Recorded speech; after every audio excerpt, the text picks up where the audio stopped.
Bueno, continuamos con el desarrollo entonces de las glomerulopatías. Vamos a hablar ahora de la nefropatía por inmunoglobulina A. Esta es la glomerulonefritis primaria más frecuente y primera causa de enfermedad renal crónica terminal, ¿sí? Entre todas las glomerulonefritis primarias, primera causa de ingreso a diálisis. Hay varias o de diferentes nefropatías glomerulares que van a cursar con depósitos mesangiales de IgA.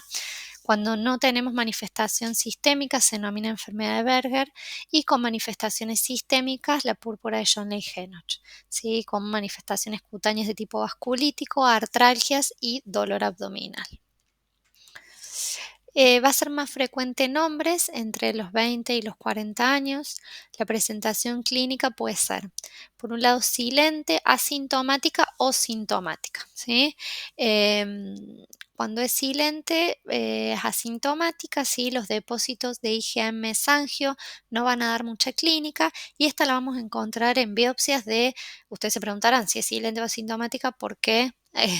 ¿Por qué tienen biopsias? Porque muchas veces a los donantes renales, ¿sí? Antes de cuando se está haciendo la nefrectomía de los donantes, se hace una biopsia y se puede encontrar esta patología o en autopsia, ¿sí? La prevalencia es de 1,5 a un 20% según las series de los hospitales, cuánta cantidad de biopsias realizan.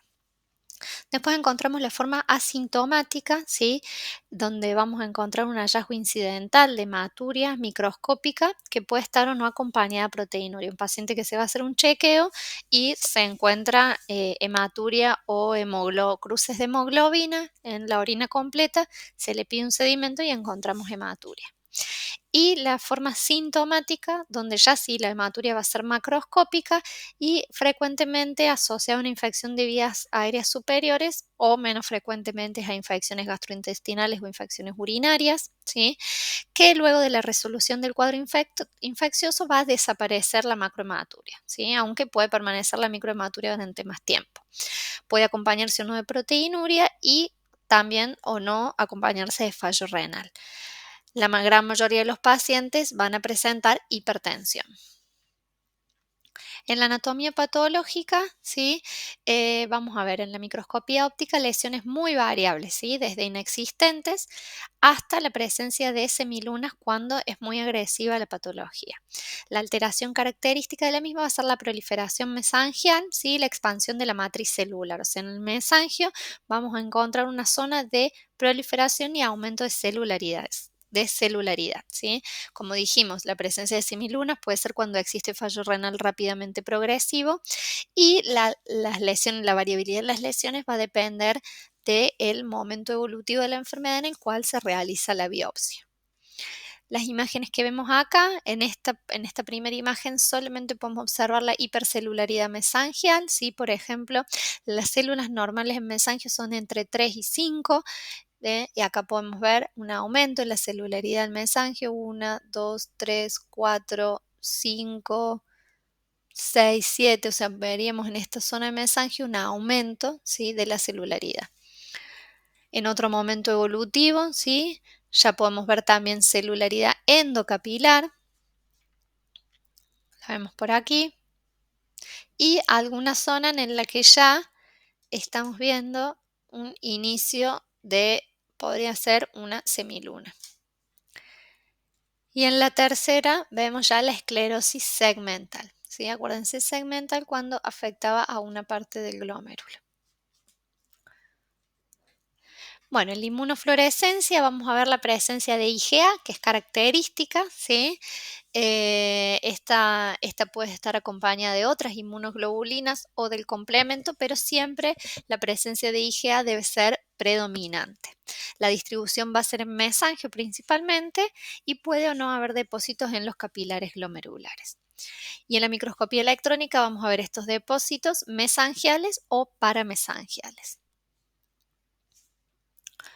Entonces acá encontramos los depósitos difusos de IgA en mesangio, ¿sí?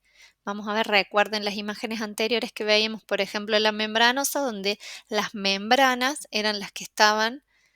Los depósitos acá no, tenemos solamente en mesangio, ¿sí?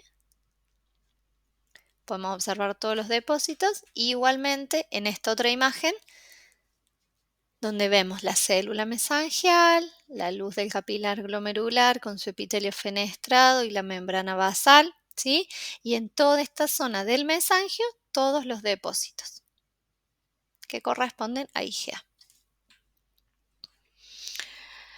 ¿Se puede realizar biopsia cutánea? Sí, se puede realizar biopsia cutánea cuando hay sospecha de púrpura, ¿sí? O sea, con lesiones cutáneas que nos sospechemos, ¿sí? La púrpura, vamos a encontrar una vasculitis leucocitoclástica con depósitos de IgA en los capilares dérmicos y esto va a sugerir el diagnóstico, ¿sí? Por ejemplo, aquí tenemos una imagen, ¿sí? De lesiones. Sin embargo, si tenemos alteración en la función renal en el contexto de este paciente, debemos sí o sí confirmarla con una biopsia renal, ¿sí? Y acá tenemos depósitos de IgA en una biopsia de piel. Bueno, la evolución de esta patología en general es muy variable según las características que encontremos clínicamente en el paciente al inicio del diagnóstico. Los casos asintomáticos, sí, o con solo hematuria, el pronóstico es relativamente bueno y tienen escasa evolución en enfermedad renal crónica. Si tienen peor pronóstico de evolución, aquellos pacientes que tienen ya al momento del diagnóstico proteinuria, sobre todo si es en rango nefrótico, hipertensión y fallo renal en el momento del diagnóstico, como decíamos. En relación al tratamiento, si el paciente está asintomático con hematuria mínima, no se le da ningún tratamiento y solo se le hace seguimiento, cuando el paciente solo presenta, por ejemplo, hematuria. Si el paciente tiene síntomas típicos, como por ejemplo proteinuria hasta 1 gramo al día, ¿sí? No de rango nefrótico, si tiene hipertensión o fallo renal moderado, el tratamiento es antihipertensivo y antiproteinúrico. No se utilizan inmunosupresores. Si ya cuando la insuficiencia renal es moderada o avanzada, podemos pensar en ya el inicio del tratamiento con corticoides, en el caso moderado, con el objetivo de reducir la proteinuria, ¿sí? Por 2 meses y si no mejora se puede plantear la posibilidad de tratamiento inmunosupresor. Cuando el fallo renal es avanzado, o sea, con un filtrado menos de 30, ya no está indicado el tratamiento inmunosupresor. Y en el fallo renal rápidamente progresivo, en este caso es muy importante ser rápidos en el diagnóstico y agresivo en el tratamiento para evitar la pérdida de nefronas funcionantes. Se realiza pulso de corticoides endovenosos, posteriormente se rota vía oral más ciclofosfamida. En el caso de la enfermedad renal rápidamente progresiva, la presencia de semilunas tiene que estar en más del 50% de los glomérulos. Bueno, ahora vamos a hablar de la glomerulonefritis asociada a infecciones bacterianas, cuya patología más ampliamente descrita y la más frecuente es la glomerulonefritis agudas postestreptocóxicas, pero recordar que existen otras glomerulonefritis asociadas a infecciones bacterianas. Esta es una patología que se asocia a la infección, ¿sí? Por el estreptococo beta, hemolíticos del grupo A, ¿sí? Principalmente la infección de este germen se da en la faringe, son faringoamigdalitis, principalmente en invierno, o puede ser también en piel, pero esto sería más frecuente en verano y en países tropicales, ¿sí? Se va a dar en esta patología la formación de inmunocomplejos circulantes o in situ que posteriormente se van a depositar en el glomérulo. La reacción del antígeno bacteriano con su anticuerpo, ¿sí? Va a estimular células inmunitarias y también va a activar la cascada del complemento y la cascada de la coagulación. Entonces vamos a ver las repercusiones que va a tener a nivel de glomérulo. La clínica, entonces vamos a tener el antecedente de la infección, tanto en piel o en faringe, y lo que es importante es la latencia, entre el tiempo de latencia entre la infección y la aparición de la nefritis, que va a ser de aproximadamente 2 a 3 semanas. Este tiempo puede aumentar cuando las infecciones son en nivel de piel y aumentar de 4 a 6 semanas. La clínica, la verdad que es muy florida, porque está relacionada con, tanto con las alteraciones a nivel de la función del riñón como a nivel del estado general del paciente. En general, los pacientes presentan debilidad, anorexia, pueden presentar un dolor sordo en las fosas lumbares, y también puede darse con el síndrome nefrítico bien florido, con todas sus características, con la hematuria, los edemas, la hipertensión, la oliguria, que va a ser entre un 40 y un 50% de los casos. Hay un 25, un 30% que pueden presentar fallo renal. ¿Sí? Recordar que es más frecuente en niños, ¿sí? De sexo masculino con una edad media de 10 años, y también se puede presentar como hematuria microscópica, ¿sí? Que se va a dar es importante ver que la hematuria se va a dar en todos los pacientes, con cilindros hemáticos y hematíes dismórficos. ¿Sí?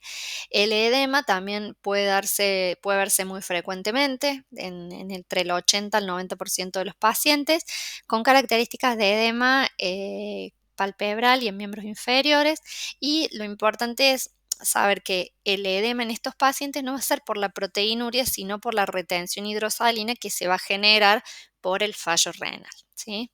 La hipertensión también puede ser frecuente en esta patología entre un 60 a un 80% de los pacientes. Bueno, en relación al diagnóstico, podemos encontrar cultivos positivos del germen, ¿sí? Entre un 25 y un 30% de los casos, aunque no siempre, porque recordemos que vamos a encontrar un tiempo de latencia entre la infección y la generación de los síntomas. En las infecciones farígeas sí vamos a encontrar un aumento de los títulos del anticuerpo antistreptolicina O, el AELO, ¿sí? Y también vamos a encontrar disminución del complemento. Que lo importante es que saber que el complemento se debería normalizar entre 8 a 12 semanas aproximadamente después de la infección. ¿Sí? Mayor a este tiempo, es importante repensar el diagnóstico, pensando diagnósticos diferenciales porque ya no hay muchas probabilidades de que sea esta patología. Bueno, habitualmente no está indicada la realización de la biopsia renal porque lo más probable, si tenemos el antecedente, la clínica, es que sea esta patología y con el tratamiento resuelva, ¿sí?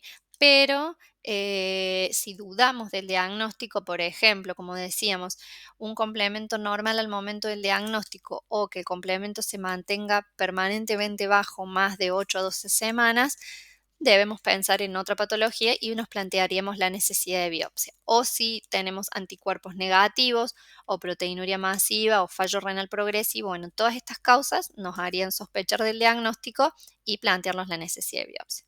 En el caso de que biopsiemos y la patología sea la que pensamos, vamos a encontrar el microscopio óptico hipercelularidad en todo el ovillo glomerular, eso es lo más característico. En la inmunofluorescencia vamos a encontrar sobre todo depósitos de C3, IgG y gemes pueden o no estar presentes. Y en la microscopía electrónica vamos a encontrar, que es lo más característico de esta patología, depósitos subepiteliales en forma de jorobas o HAMS, que es lo más característico de la patología. Entonces aquí tenemos el glomérulo con la hipercelularidad en todo el glomérulo, no solo en mesangio, sino también a nivel de los capilares, ¿sí? Vamos a ver que están con muchas células. Los depósitos, ¿sí? Que pueden ser de C3, acompañado o no de otras inmunoglobulinas, pero lo más característico son los depósitos de C3, y también vemos que están en todo el glomérulo, ¿sí? Tanto en mesangio como en los capilares glomerulares, ¿sí? En todo el glomérulo encontramos depósitos, no en una zona particular. Y por último, acá tenemos en la microscopía electrónica, estos son característicos los depósitos en forma de joroba, ¿sí? Aquí vemos dos, justo en esta imagen, 1 y 2. Esta es la imagen característica. Bueno, en relación al pronóstico, el pronóstico es bueno en niños, pero puede ser grave, sobre todo en mayores de 60 años o en pacientes que tengan comorbilidades o patologías previas. En estos tiene una alta tasa de mortalidad y de progresión a enfermedad renal crónica, lo que no sería el caso en los niños. El tratamiento va a ser la antibioticoterapia, única dosis de penicilina, gebenzatínica o amoxicilina vía oral. También se puede plantear 750 miligramos por día durante 6 días. En los pacientes alérgicos a la penicilina, siempre tenemos que preguntar al paciente si es alérgico a algún fármaco, se usa eritromicina.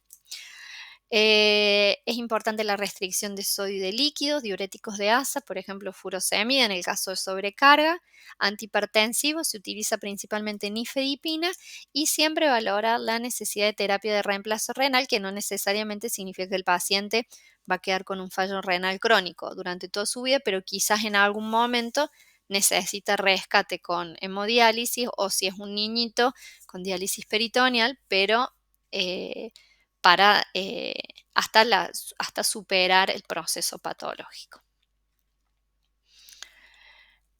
Bueno, en relación a la glomerulonefritis membranoproliferativa o mesangiocapilar, que es otro de los nombres por el que se lo conoce, este va a ser un grupo, ¿sí?, de nefropatías infrecuente y de prevalencia decreciente en el último tiempo, ¿sí? Cada vez se ve o se biopsian menos, no son de las más frecuentes. Son del 7 al 10% de todas las glomerulonefritis biopsiadas y encontramos tres tipos: las mediadas por inmunos complejos, que son la tipo 1 y la TEPA 3, y la mediada por complemento, que es la tipo 2 o enfermedad por depósitos densos o glomerulopatías por C3. Esto, las clasificaciones y los nombres han ido cambiando con el correr de los tiempos, por eso la pueden encontrar de estas formas. Bueno, aquí encontramos entonces las etiologías, ¿sí?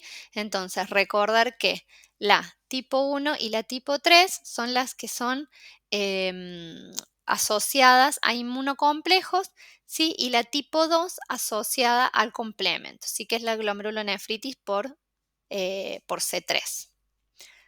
Acá vemos las causas secundarias que pueden afectar, que son muchísimas, pero lo importante es que sepan que la tipo 1 y la tipo 3 están mediadas por inmunocomplejos y la tipo 2 por complemento. Eso es lo más importante.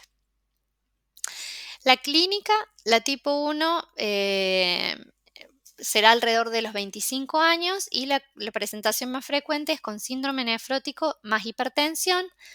La tipo 3 vamos a tener alteraciones urinarias asintomáticas y la tipo 2 se va a manifestar principalmente en niños y jóvenes de 3 a 20 años, o sea, con un rango bastante amplio, pero lo más importante es que es las primeras décadas de la vida y las manifestaciones iniciales son muy variables, desde síndrome nefrótico nefrítico, proteinuria nefrótica aislada, microhematuria, macrohematuria recidivante, hipertensión, fallo renal, o sea, es muy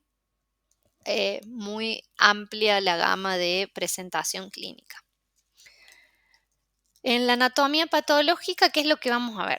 En la microscopía óptica, un aumento de la celularidad y de la matriz del mesangio, ¿sí? Un engrosamiento de las paredes de los capilares por depósitos de inmunocomplejos o por factores del complemento, con lo que se dice la formación de una membrana basal nueva. Esto sería como una característica general de esta patología, el aspecto de doble contorno, ¿sí? Como una membrana basal nueva. En la inmunofluorescencia vamos a encontrar depósitos IgG y IgM en la tipo 1 y la tipo 3, como decíamos, y exclusivamente C3 en la tipo 2. Y en la microscopía electrónica, presencia de depósitos mesangiales en la tipo 1, subendoteliales y subepiteliales en la tipo 3 e intramembranoso en la tipo 2. En relación al tratamiento, bueno, no hay unanimidad, son patologías muy poco frecuentes y, como ya decíamos, hay muy escasa cantidad de ensayos que así avalen sus tratamientos. Pueden incluir desde corticoides, inmunosupresores como ciclofosfamida, micofenolato, ciclosporino, rituximab, también agentes antiplaquetarios y bloqueos del sistema renina-angiotensina, que serían en general para todos los pacientes como renoprotección y cuando existiera proteinuria.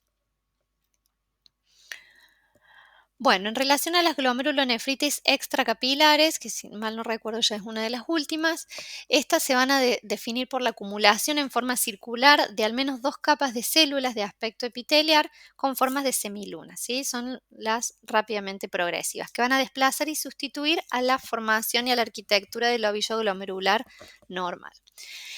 Sí es importante definir esto: la glomerulonefritis rápidamente progresiva es un síndrome clínico, ¿sí? En el cual vamos a encontrar, o sea, solamente la presencia de semilunas no nos da el nombre al síndrome clínico, pero es muy frecuente que en la rápidamente progresiva encontremos semilunas. Entonces vamos a tener aparición aguda y subaguda de signos de afectación glomerular que pueden ser hematuria, proteinuria y disminución progresiva de la función renal en días o semanas. La lesión inicial que se va a dar en esta patología es que se va a romper la pared del capilar glomerular, permitiendo la salida de fibrina, de monocitos, de linfocitos y de mediadores inflamatorios y proteínas desde las luces vasculares hasta la cápsula de Bowman. Y esta proliferación que se denomina extracapilar es la que va a dar la formación de semiluna, que puede ser en un primer momento celular y después ser ya fibrosis. Entonces, esta va a ser una respuesta inespecífica a una lesión grave de la pared de los capilares glomerulares. Constituyen el 5% de las biopsias realizadas, o sea, ven que la frecuencia es muy escasa, ¿sí? Y hay 4 tipos. La tipo 1, donde encontramos anticuerpos antimembrana basal glomerular. La tipo 2, que está relacionada o asociada a depósitos de inmunocomplejos. La tipo 3, que es la pausa inmunitaria, donde no vamos a encontrar ningún depósito de material inmune, pero en este sí vamos a encontrar anticuerpos circulantes ANCA, ¿sí? Y la tipo 4 que va a ser una combinación de la tipo 1 y la tipo 3, anticuerpos antimembrana basal glomerular y anti-ANCA. Entonces, la tipo 1, ¿sí? También se conoce como síndrome de Goodpasture, ¿sí? En esta vamos a encontrar un anticuerpo frente al colágeno tipo 4 de la membrana basal glomerular. Es más frecuente en varones entre 20 y 30 años y en mujeres entre 50 y 70 años. Cursa con insuficiencia renal, oliguria e infiltrados radiológicos con anemias cuando se acompaña de hemorragia pulmonar, que esto hace que la patología sea mucho más agresiva, ¿sí? En la anatomía, en la anatomía patológica, la afectación de un gran porcentaje de glomérulos con semilunas, el 80%, con vasos sanguíneos normales. Eso es importante recalcarlo. Em, el tratamiento principalmente es, por un lado, eliminar los anticuerpos y evitar su formación. Entonces, la inmunosupresión debe ser urgente porque obviamente que el paciente puede correr riesgo de vida, ¿sí? El tratamiento es corticoides endovenosos más ciclofosfamida para frenar la formación de anticuerpos y la plasmaféresis para la eliminación de los mismos.